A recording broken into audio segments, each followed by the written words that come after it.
오늘은 이사야 9장 1절에서 7절까지 말씀 묵상합니다. 9장 1절에서 7절 말씀 읽습니다. 전에 고통받은 자들에게는 흑암이 없으리로다. 옛적에는 여호와께서 스불론 땅과 납달리 땅에 멸시를 당하게 하셨더니 후에는 해변길과 요단 저쪽 이방의 갈릴리를 영화롭게 하셨느니라. 흑암에 행하던 백성이 큰 빛을 보고 사망의 그늘질 땅에 거주하던 자에게 빛이 비치도다. 주께서 이 나라를 창성하게 하시며 그 즐거움을 더하게 하셨으므로 추수하는 즐거움과 탈취물을 나눌 때 즐거움같이 그들이 주 앞에서 즐거워하오니 이는 그들이 무겁게 맨 멍에와 그들의 어깨의 채찍과 그 압제자의 막대기를 주께서 꺾으시되 미디안의 날과 같이 하셨음이니이다. 어지러이서 오는 군인들의 신과 피 묻은 겉옷이 불에 섭같이 살라시리니 이는 한 아기가 우리에게서 낳고 한 아들을 우리에게 주신 바 되었는데 그의 어깨는 정사를 메고 그 이름은 기미자라 모사라. 전능하신 하나님이라 영존하시는 아버지라 평강의 왕이라 할 것입니다. 그 정사 평강이 더함이 무공하며 또 다윗의 왕자와 그의 나라에 군림하여 그 나라를 굳게 세우고 지금 이후로 영원히 정의와 공의로 그것을 보존하실 것이라. 만군의 여호와의 열심히를 이루시리라. 아멘. 하나님의 아들 그리스도의 성육신하실 하나님의 아들 그리스도죠. 본문은 구약 성경에 가장 빛나는 그리스도에 대한 예언 중에 하나죠. 8장의 완고와 어리석은 이스라엘 백성들의 영적인 상태, 어둠과 심판의 예언의 말씀에 이어서 이는 궁극적으로 하나님들 예수 그리스도를 보내심으로써 구원을 이루실 것이다 라는 소망의 빛을 보여주고 있습니다. 7장에서 시작된 처녀가 잉태의 아들을 낳을 것이니 임마누엘이라 하리라 하는 예언의 말씀을 더욱더 확증시켜주는 말씀을 하겠습니다. 북이스라엘 멸망과 교훈 얻지 못하고 하나님의 심판의 예언이 선포되었으나 거부하고 우상을 선택한 유다 역시 멸망의 길을 가게 될 것임을 아시는 하나님께서 오직 예수 그리스도의 성육신과 사역을 통해서만 구원과 하나님의 나라가 회복될 것임을 말씀하십니다. 그러니까 언약의 백성들의 어리석음과 완악함과 교만함으로 공의 심판을 처하게 될 것을 아시고 오직 하나님의 주권적인 역사만이 유일하고 마지막 구원의 길이 될 것이다. 하나님의 뜻을 정확하게 보여주고 있네요. 1절에 전에 고통받던 자들에게 흑암이 없으리로다. 스불론과 납달리 땅에 대해 말씀하셨네요. 멸시를 당하게 하셨는데 이제는 그것이 영화롭게 될 것이다. 흑암이 거치고 빛이 비춘다. 이는 모든 변화는 한 아기 예수 그리스도죠. 그리스도의 출생을 통해서 이루어질 것임을 전제하고 하신 말씀이죠. 멸시를 당케 하였더니 이제 영화롭게 됐다. 스불론과 납달리 지역들은 사사시대 이래로 주변 열국들의 끊임없는 침탈로 인해서 항상 시달림을 받아왔습니다. 그래서 이방 민족들과 접경하고 있는 지정학적 요인으로 인해서 다른 지파들보다 이방의 적들이 많이 거주하면서 이방인들이 많이 거주했죠. 그래서 이방인들의 문화에 많은 영향을 받고 있었습니다. 당시 아스르 군대의 침략으로 이 근방 거의 초토화된 상태이기도 했고요. 이러한 역사적 문화적 배경으로 인해서 예수께서 사역하시던 때 갈릴리 지역은 유대인들로부터 멸시를 받고 있었습니다. 그건 이방 지역이라고 여겼죠. 요한복음 1장 46절에 나다나엘이 이르되 나사렛에서 무슨 선한 것이 날 수 있느냐 빌립 이르되 와서 보라 하니라. 또 7장 41절에도 보면 어떤 사람은 그리스도를 하며 어떤 이들은 그리스도가 어찌 갈릴리에서 나오겠느냐 라고 말하고 있었죠. 그러나 새날이 밝아질 때 흑암이 가장 깊은 이 땅에 빛이 가장 먼저 비칠 것이다. 빛이신 그리스도의 사역의 중심지가 되어 영화로운 곳이 될 것이라는 예언의 말씀인 것이죠. 이 말씀 그대로 성취되죠. 죄와 사망의 어둠에 속한 빛이신 그리스도를 보내주심으로써 이루실 하나님의 구원과 영광, 하나님 나라의 회복에 대해서 예언하신 말씀입니다. 이는 마태복음 4장 15절 이하죠. 스불론 땅과 납달리 땅과 요단강 저편 해변길과 이방의 갈릴리어, 이방이라고 갈릴리어라고 말하고 있죠. 흑암에 앉은 백성이 큰 빛을 보았고 그 사망의 땅과 그늘의 앉은 자에게 빛이 비쳤다 했느니라. 그러니까 예수께서 이방의 갈릴리 가버나움에서 사역을 시작하심으로써 이 예언이 그대로 성취되었음을 확정시켜 주셨습니다. 가장 먼저 심판을 받은 땅이 가장 먼저 구원의 빛을 보는 영광을 얻게 되는 것이죠. 이는 하나님의 구원의 언약이 추상적이거나 막연한 것이 아니라 역사적이고 구체적인 현실로 성취될 것임을 보여줍니다. 하나님의 영광은 고통이 가장 극심했던 바로 그곳에서 시작된다는 사실을 우리에게 깨우쳐 줍니다. 2절에 흑암에 행하던 백성이 큰 빛을 보고 사망의 그늘진 땅에 거주하던 자에게 빛이 비치도다. 흑암에 행하던 백성, 그 갈릴리 지역에 거주하던 백성들을 가리키는 것이죠. 죄와 사망의 어둠에 처한 당시와 혹은 모든 시대에 패역한 백성들을 의미하는 것이겠고요. 흑암은 죄와 사망이죠. 회복이 불가능한 영적인 상태, 공의 심판으로 인한 멸망을 의미할 수도 있습니다. 큰 빛은 세상의 빛이요 참된 생명과 구원의 빛이 되시는 예수 그리스도이십니다. 요한복음 1장 9절이죠. 참 빛고 세상에 와서 각 사람에게 비치는 빛이 있었다. 빛이신 그리스도를 영접하는 자들은 하나님의 자녀가 된다라고 요한복음 1장 12절 13절에 말씀하죠. 영접하는 자 곧 그 이름을 믿는 자들에게는 하나님의 자녀가 되는 권세를 주셨으니 이는 혈통으로나 육조로나 사람의 뜻으로 나지 아니하고 오직 하나님께로부터 난 자들이니라. 아멘입니다. 영접하는 자, 뭘 영접하라는 거예요? 빛으로 오신 그리스도, 하나님의 아들 그리스도를 믿고 따르는 자들이겠죠. 그런데 빛으로 오신 그리스도를 당시의 유대인들은 거부했죠. 거부한 이유는 죄악의 어둠 속에서 얻는 이 쾌락, 그것이 훨씬 더 크기 때문이에요. 자신의 죄가 드러날까 하여 빛으로 나오지 않았더라. 언제나 그래요. 빛에 대한 사람들의 반응은 두 가지다. 하나는 빛이신 그리스도가 들어오면 우리 내면의 어둠 속에, 심령 속에 있었던 죄악이 드러나거든요. 그 드러난 죄를 진심으로 회개하고 돌이켜 새 사람이 되거나 아니면 빛을 거부하죠. 거부하고 끊임없이 죄악 가운데 살아가거나 빛을 미워하게 되는 거예요. 대적하게 되지요. 그리고 스스로 자신의 죄악을 합리화시키는 겁니다. 둘 중에 하나예요. 이스라엘은 후자를 선택했죠. 그래서 빛이신 예수님을 십자가에 못 박아버린 겁니다. 지금까지도 거부하고 있어요. 그렇다는 증거는 뭐예요? 그것은 곧 자신들이 어둠에 속한 자들이라는 거죠. 어둠에 속한 자들은 절대 빛이신 그리스도를 받아들이지 않아요. 이 세상에 있는 사람들도 마찬가지잖아요. 오늘 빛이신 그리스도 예수를 믿고 구원받아야 된다고 끊임없이 외치지만 빛을 거부하죠. 거부합니다. 스스로를 어둠에 속한 자로 인정하는 거예요. 마태복음 4장 13절에 나사렛을 떠나 스불론과 납달리 지경 해변에 있는 가버나움에 가서 사셨다. 예수님이 사신 곳이 바로 이곳이에요. 왜 나사렛, 스불론, 납달리, 갈릴리 지경에 사셨을까요? 가장 낮고 천한 곳에 계신 거예요. 처음 이적을 베푸신 것도 역시 갈릴리였죠. 요한복음 2장 11절에 예수께서 이 첫 표적을 갈릴리 가나에서 행하여 그의 영광을 나타내셨습니다. 제자들이 그를 믿으니라. 맨 처음 예수께서 가르치신 것도 갈릴리의 나사렛 회당이었습니다. 누가복음 4장 14절이야. 예수께서 성령의 능력으로 갈릴리에 들어가시니 그 소문이 사방에 퍼졌고 친히 여러 회당에서 가르치심에 무사람의 칭송을 받으시더라. 또 천국복음이 전파되기 시작한 곳도 바로 갈릴리 해변이었습니다. 마가복음 1장 14절 15절 요한이 잡힌 후 예수께서 갈릴리에 오셔서 하나님의 복음을 전파해 이르시되 때가 찼고 하나님의 나라 가까이 왔으니 회개하고 복음을 믿으라 하시더라. 하나님의 나라, 회개와 복음. 복음과 믿음이죠. 흑암에 행하던 백성들이 큰 빛을 본다는 이 하나님의 예언의 말씀은 즉 예수 그리스도, 빛으로 오실 그리스도를 통해서 완전하게 성취되었습니다. 성경은 예언과 성취로 가득합니다. 3절에 주께서 이 나라를 창성하게 하시며 그 즐거움을 더하게 하셨으므로 추수하는 즐거움, 탈취물을 나눌 때 즐거움같이 그들이 주 앞에서 즐거워하게 될 것이다. 그러니까 하나님이 이스라엘을 위해서 베풀어 주신 일이에요. 그리스도를 보내주심으로써 이루실 일입니다. 약속이죠. 나라를 창성하게 하신다. 천국복음이 온 세상에 전파되어서 하나님의 나라가 크게 번성하게 된다는 뜻이겠죠. 창성함은 백성의 수를 많게 한다는 뜻이고요.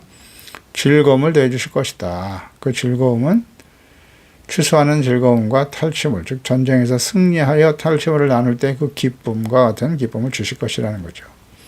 백성의 수가 증거하고 나라가 강성하여짐으로써 이 즐거움은 세속적인, 사실 예수께서 주실 이 즐거움과 기쁨은 세속적인 즐거움이나 쾌락이 아니에요. 죄상과 구원을 통해 하나님의 나라 거룩한 백성으로 회복을 통해서 주시는 즐거움이다. 로마서 14장 17절이죠. 하나님의 나라는 먹고 마시는 데 있는 것이 아니라고요. 좋은 거 먹고 마시고 누리는 쾌락과 즐거움이 아니라 오직 성령 안에 있는 의와 평강과 희락입니다. 의가 회복되어 주시는 평강과 기쁨. 4절에 이는 그들이 무겁게 맨 멍에와 그들의 어깨에 채찍과 앞제자의 막대기를 주께서 꺾으시되 미디안의 날과 같이 하셨다. 멍에와 채찍, 앞제자의 막대기는 모두 노예를 다룰 때 사용하는 도구들이에요. 앞제자. 그러니까 이것은 다 애굽에서의 속박을 연상시키지 않습니까? 출애굽기 2장 11절에 모세가 장성한 후에 한 번은 자기 형제들에게 나와서 그들이 고되게 노동하는 것을 보더니 애굽 사람이 한 히브리 사람과 자기 형제를 치는 것을 보았다. 압제하고 막대기로 때리는. 그러니까 애굽은 이스라엘을 속박하는 어둠의 세력이었습니다. 죄와 사망의 멍에와 고통 속에서 해방, 회복, 애굽에서의 구원의 뿌리를 두고 있는 거예요. 미디안의 날과 같이 하셨다. 그것은 기드온이 300명의 소수병력으로 지극히 적은 수요로 많은 대적을 물리친 사건에서 하나님의 놀라운 기사와 이적을 보여주신 거죠. 구원의 권능을 보여주신 것입니다. 네.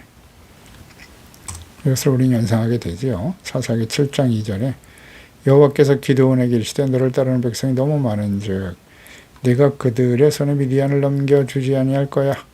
이는 이스라엘이 나를 거슬러 그랬죠. 스스로 자랑하기를 내 손이 나를 구원하였다 할까 함이라. 300명으로 줄이신 이유. 스스로의 능력으로 구원했다고 할까봐 하나님이 300명으로 줄이게 하신 거고요. 오직 이 구원은 하나님의 은혜로 된 것임을 깨닫게 하기 위해서였다 라고 말씀하십니다. 미디안의 날과 같이 하셨다. 하나님의 은혜로 승리하게 하신다는 뜻이에요. 장차 임할 임마누엘, 성육신하실 그리스도를 통한 구원도 전적인 하나님의 능력으로 이루어질 것임을 예표하시는 거죠. 5절에 어지러이 싸우는 군인들의 신과 피 묻은 겉옷이 불에 섭같이 살라질 거다. 그러니까 하나님의 구원은 압박받는 백성에게 해방으로 나타나지만 압제하는 군대들에게는 패망과 소멸이 될 것입니다. 죄와 사망으로 역사하는 사탄 마귀를 그리스도를 보내주시고 십자가로 승리하심으로써 이루실 승리와 구원을 말씀하십니다. 기드온의 승리나 아수르의 전멸보다 더 큰 것은 이스라엘을 대적하기 위해서 공격하는 군대 멸망, 더 나아가 전쟁 자체 소멸하는 종말론적인 의미까지 다 포함하고 있는 것입니다. 골로새 2장 15절이죠. 통치자들과 권세들을 무력화하여 드러내어 구경거리로 삼으시고 십자가로 그들을 이기셨나니라. 예수님은 십자가를 지심으로 이기셨습니다. 악한 원수 마귀와 대적들을 물리치고 승리하게 하셨다는 사실. 십자가로 이기셨다. 죄를 용서하심으로써 하나님과의 관계 회복, 하나님의 거룩한 임재, 하나님의 나라와 하나님의 백성과의 관계 회복, 이것이 바로 승리의 관건이죠. 장차 임마누엘 어린아이로 태어나실 성육신하실 그리스도의 특성은 어떠하뇨? 자세히 나타나 있네요. 6절에 한 아기가 우리에게 낳는데 한 아들을 우리에게 주신 바 되었다. 임마누엘 동정녀 탄생을 통해 이루신 임마누엘 하나님의 아들. 그는 어깨에 정사를 맸다. 이름이 기묘자, 모사, 전능하신 하나님. 자, 이는 모든 빛과 기쁨, 승리와 평화가 될 한 아기가 탄생하게 될 것이다. 그러니까 그리스도의 성육신으로 성취하실 것임을 잘 보여주고 있죠. 그리스도의 성육신, 한 아기가, 한 아들을 우리에게 주셨다. 이 아기는 인성을 의미하는 것일 거고요. 한 아들, 이것은 하나님의 아들, 하나님의 아들이신 신성을 강조하는 거죠. 그러니까 예수님께서는 참 사람으로 오셨고 참 하나님이셨죠. 이걸 부인하는 자가 다 적그리스도입니다. 이 아이 참 사람이 하나님의 아들이신 예수 그리스도 외에는 그 누구도 하나님의 아들이 될 수 없어요. 그리스도가 될 수 없어요. 하나님의 아들이시고 사람의 몸을 가지고 계셔야 돼요. 약속이잖아요. 참 사람이요 또 참 하나님으로 오실 것이다. 그러니까 그리스도의 성육신에 대한 이해가 없거나 믿음이 없으면 그건 다 가짜입니다. 예. 절대 믿을 수가 없죠. 그래서 유대인들이 구원받지 못하는 거예요. 아직까지도 예수님을 하나님의 아들 그리스도를 인정하지 않잖아요. 구원받을 수 없다고 요한 1서에 잘 나와 있어요. 아들을 부정하는 자는 적그리스도예요. 사람의 몸으로 오신 그리스도를 부정하는 것은 적그리스도다. 그래서 적그리스도가 사실은 유대인들 중에서 나올 가능성이 굉장히 크다. 그들은 아직도 그리스도를 인정 안 하잖아요. 십자가에 못 박아버린 그 일에 대해서. 그것이 정당하다고 주장해요. 어떻게 사람이 하나님일 수 있느냐. 눈으로 직접 보고 경험했는데 온 세상에 성령이 임하신 증인들이 가득한데 특히 아들이 그 아들에게 붙여진 이름, 특성이죠. 하나님께만 적용될 수 있는 특성, 속성을 가지고 있다는 거예요. 그 아기가. 잘 나와 있네요. 이 말씀을 모를까요? 유대인들이? 이사야서 이 말씀을 몰라요? 잘 묵상해 보면 알잖아요. 그 아이가 태어날 것인데 그 아기의 특성이 이어왔다는 거잖아요. 기묘자라고. 기묘자의 신뢰, 펠레, 경이로움, 기이한 일이라는 거예요. 기적. 사람의 이해와 지식을 뛰어넘는 동정녀 마리아 탄생. 이 기이한 일이죠. 이거 어떻게 이해가 되겠습니까? 성령으로 잉태되어 태어나실 동정녀를 통해서 태어날 그리스도. 기이하고 기적적이죠. 그러니까 하나님의 기적과 능력으로 태어난 그리스도를 말씀하고 있는 거고요. 의미하는 것이겠죠. 모사는 히브리의 야츠, 충고하다, 조언하다, 카운슬러죠.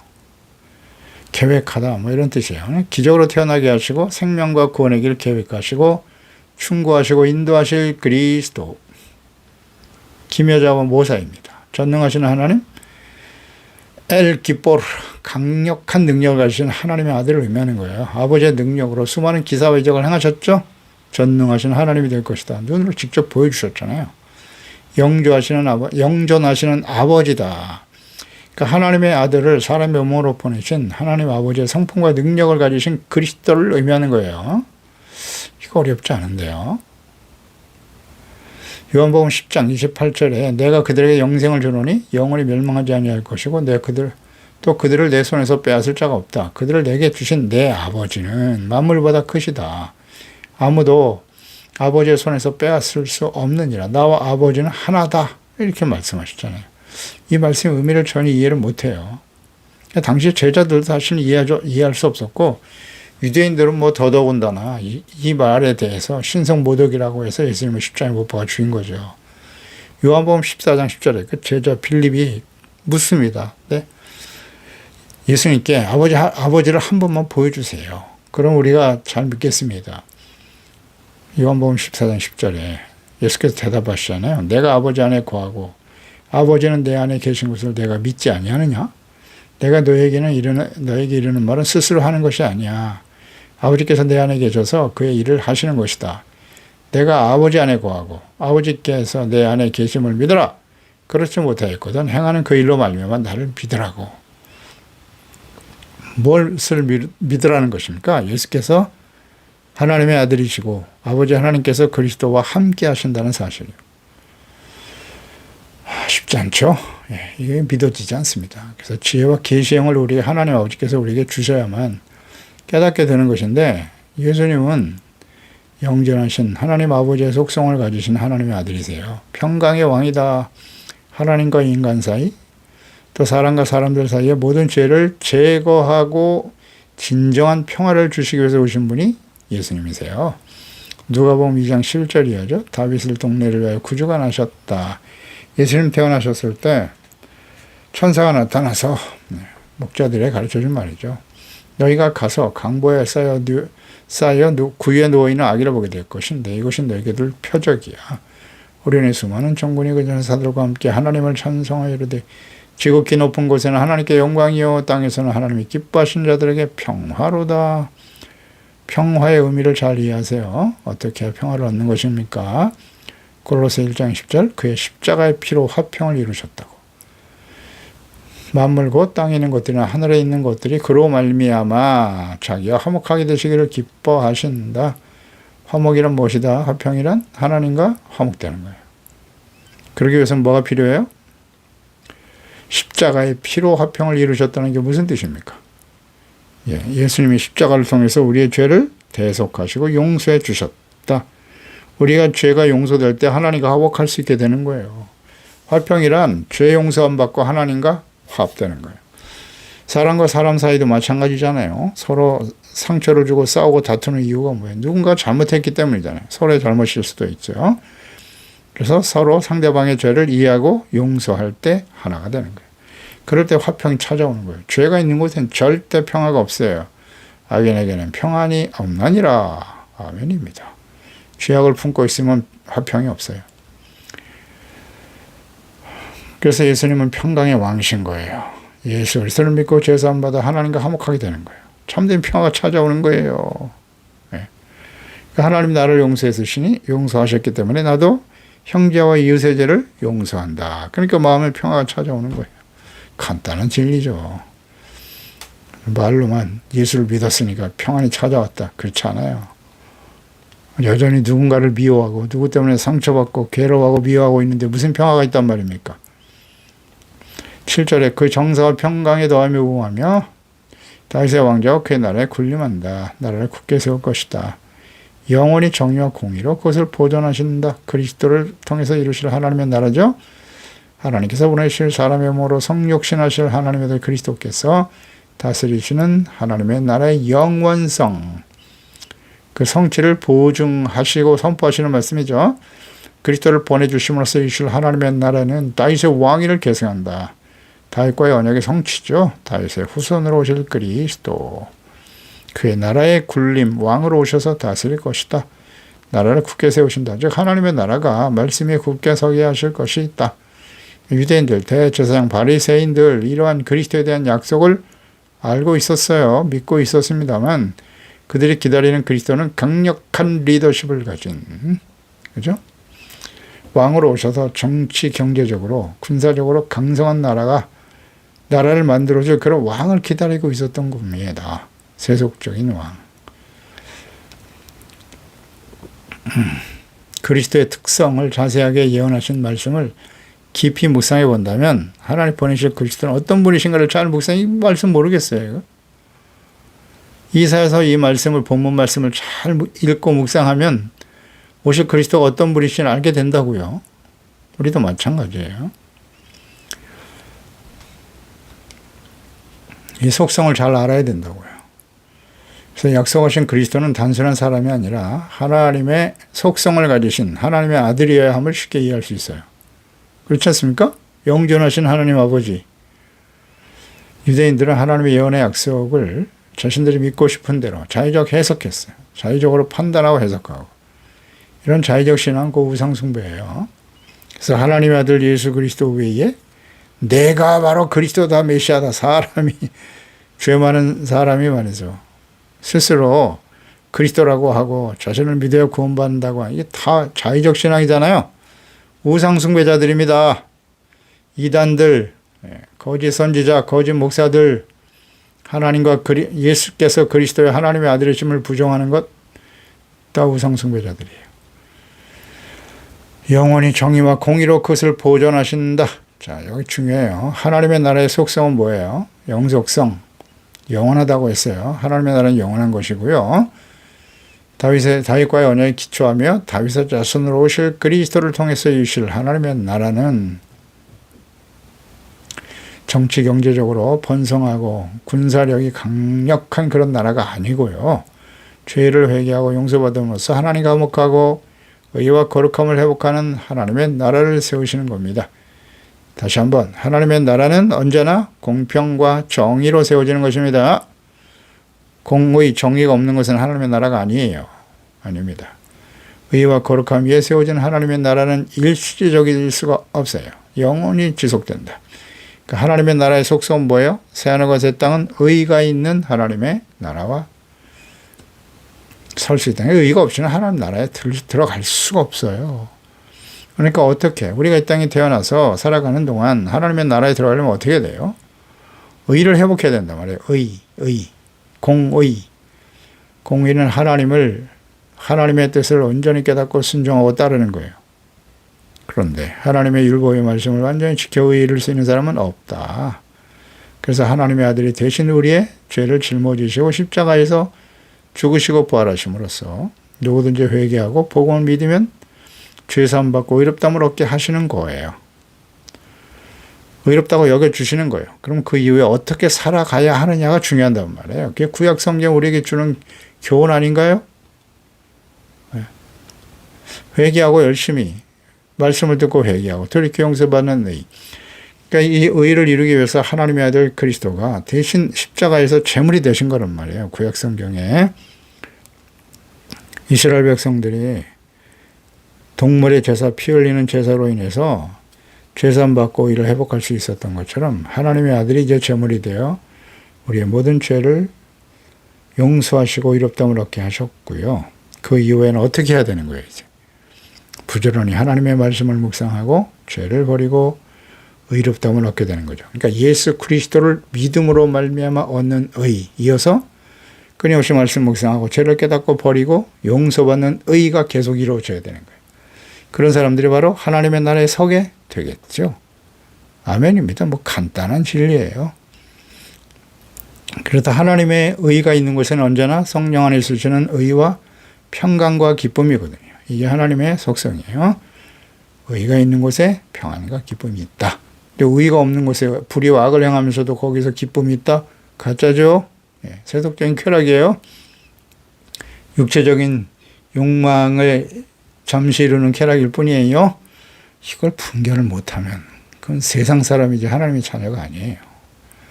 우리의 영혼 깊은 곳에서부터 예수 그리스도 안에서 의를 통해서 이루어 주시는 기쁨이 넘치고 평안이 넘치는 삶. 주님께서 마지막으로 약속하신 것이 있어요. 여호와의 열심히 일을 이룰 것이다 라는 말씀하시잖아요. 여호와의 열심히 일을 이루신다. 그 하나님의 열심으로 이 엄청난 약속이 인간의 노력이나 자격에 달린 것이 아니고요. 오직 약속을 주신 하나님의 열심, 하나님의 뜻에 의해서 성취된다. 그래서 하나님이 때에 예수 그리스도를 이 땅에 보내주신 거예요. 우린 다 알잖아요. 이 말씀이 어떻게 성취되었는가. 이건 하나님의 열심히 이루신 하나님의 구원의 역사인 겁니다. 인간의 어떤 수고와 노력으로 얻어진 게 아니에요.